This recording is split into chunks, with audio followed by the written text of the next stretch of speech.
Good to see y'all. Hey, we're on pages 310, 311. We're going to be working on 6.3.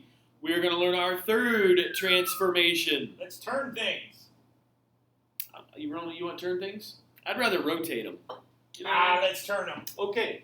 Anyway, here we go, folks. So yeah, page 310, 311. Coming at you right now. How does a rotation affect the properties of a two-dimensional Our third figure? one. Think about this question during the lesson. I will. One feature of the new patio plan is a rectangular umbrella. Same that picture. can The easily rectangular rotate so that umbrella. clients can enjoy either the sun or the shade. Yeah. Where should the architect move the umbrella to highlight this feature for his clients? We want to show a rotation. How can you describe the rotation of the umbrella? How can we describe the rotation of the umbrella? Well, it is going to turn, right?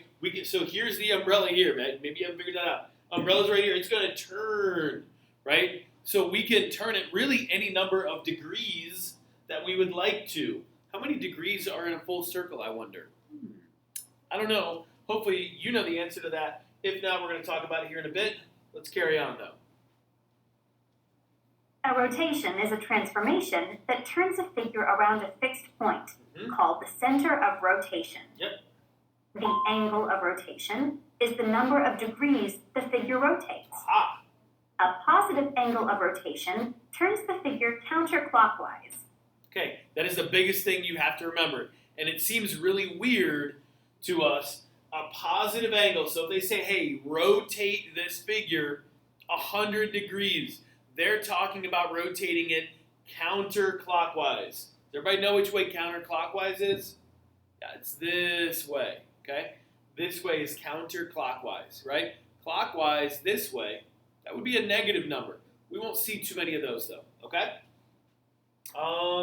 Rotation, angle of rotation. They have to tell us this, okay? All right? The umbrella has been rotated about its center. How many degrees would the umbrella need to rotate for the striped panel? Okay, so Select your answer. it was here, it rotated here, right? So if you look, the stripes are pointing down. Now the stripes are pointing that way. So they were pointing down, now they're pointing, so they rotated this way, right? So they're rotating counterclockwise, right? Some number of degrees. Is it 90, 180, 270, 360? What do you think? Somebody said 90, I heard. You want to try that one? No, let's try a wrong answer first. 180. Oh, yeah, 90 degrees, guys. 90 degrees. The umbrella was rotated 90 degrees about its center. Yep. The umbrella has the same size, shape, and orientation. Okay. Question one, look. It has the same size, right? Umbrella didn't change size. Umbrella still the same shape? Yep, sure is. Has the same orientation, right? This sounds a lot like translations. They had the same orientation, shape, and size.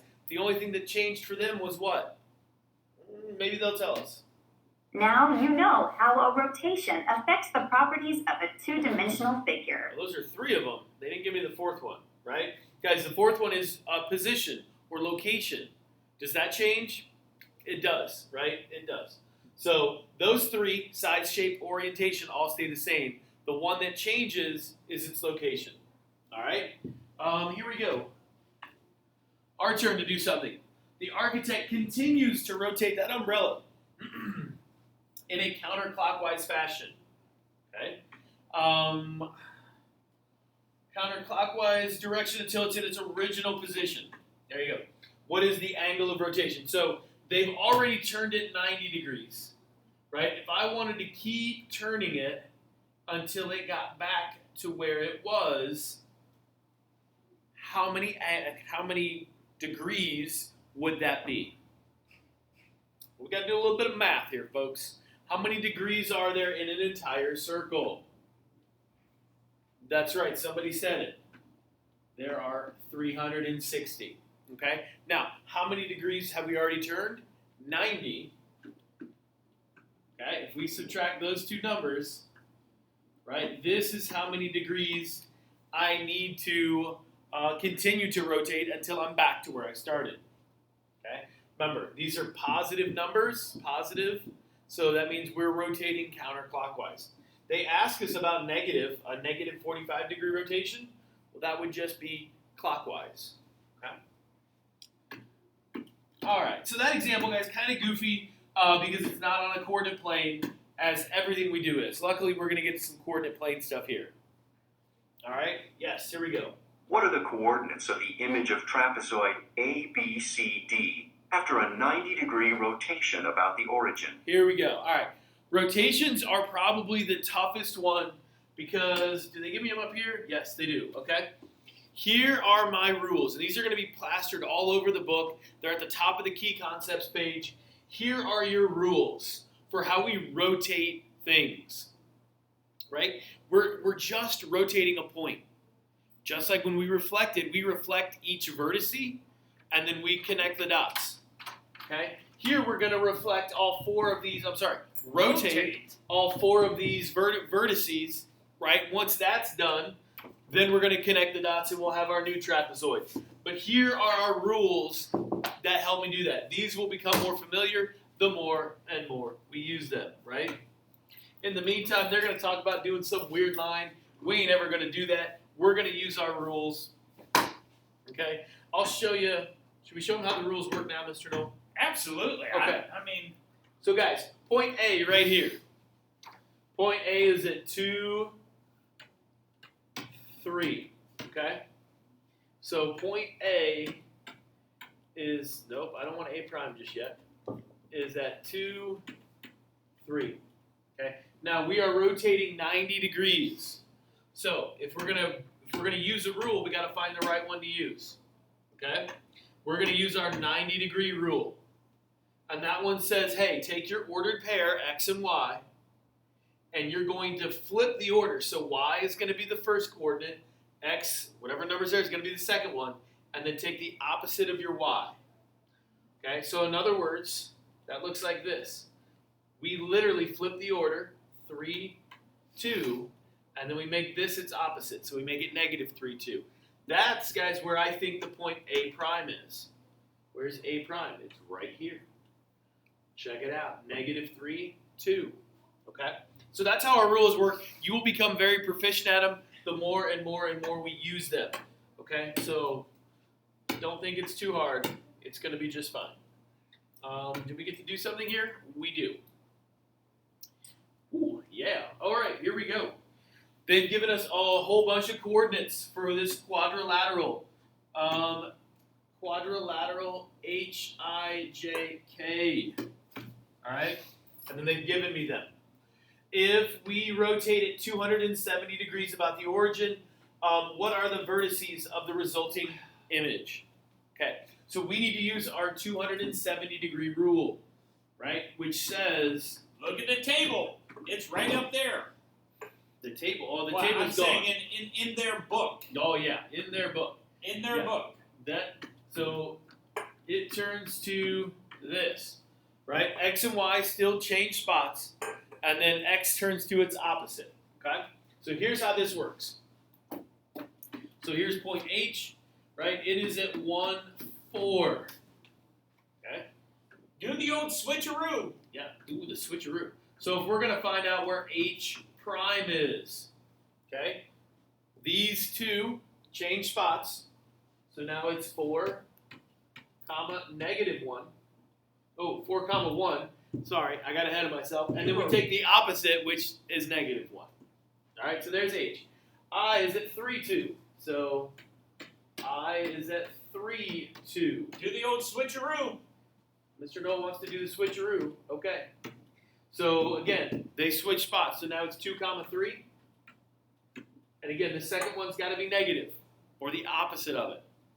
So if it was already a negative, we'd make it a positive. Just like we're going to see here in a second. Crazy. J is at negative 1, negative 4. All right, so J prime. Again, switch these two. Now, take the opposite of this. What's the opposite of negative 1? Positive 1. Okay, there we go. Last one is K. K is in -3, -2. So that means K prime will be at switcheroo, according to Mr. Knoll, -2 comma -3, but we have to take the opposite of -3, which is just 3, okay? So that's how that works, right? Again, the more we use these rules, the better we will be at them. I think that's all we need to do for example 2. All right, you guys ready for example 3? I don't see why you Well, wouldn't isn't be. that what comes after example 2? Typically. Then I'm ready. Okay. Let's check it out. Ooh, bonus video. Yes. Describe the rotation that maps parallelogram A, B, Mhm. C, D Yep.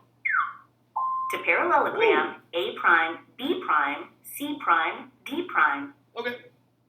So, all right. The So first step is to draw rays from the origin through point A we're not trying to do and that. point A prime. Next, measure the angle formed by the rays. You don't The even have a measure of protractor. the angle is 270 degrees. Yep, I got easier. A ones. 270-degree rotation maps parallelogram A, B, C, D to Yep. parallelogram A prime, B prime, C prime, D prime. Okay. What is another way to describe a rotation of 270 degrees? Well, there's many ways we could do that. Okay. So here's what I don't like about what they just did. Okay. So here's what we have to know. How many quadrants are there in our coordinate plane? 4. Hopefully you said 4. Okay. 4. Yeah. That's why it's called a quadrant. That's right. Now, in a circle, guys, we have how many degrees? 360. You already know that because we talked about it at example 1. Okay. If you think about that, each one of these quadrants really just represents 90 degrees. So if we have our shape that is here in quadrant 1, and it ends up down here in quadrant 4. Now remember, we're going to describe them with positive numbers. So that means I'm rotating counterclockwise. So I am rotating this direction. Okay? If we rotated 90 degrees, where would it end up? What quadrant? Well, it would rotate from quadrant 1 over here into quadrant 2. If I rotated 180 degrees, where would it go? Well, it starts here in quadrant 1. It rotates 90 degrees into quadrant 2, but it doesn't stop.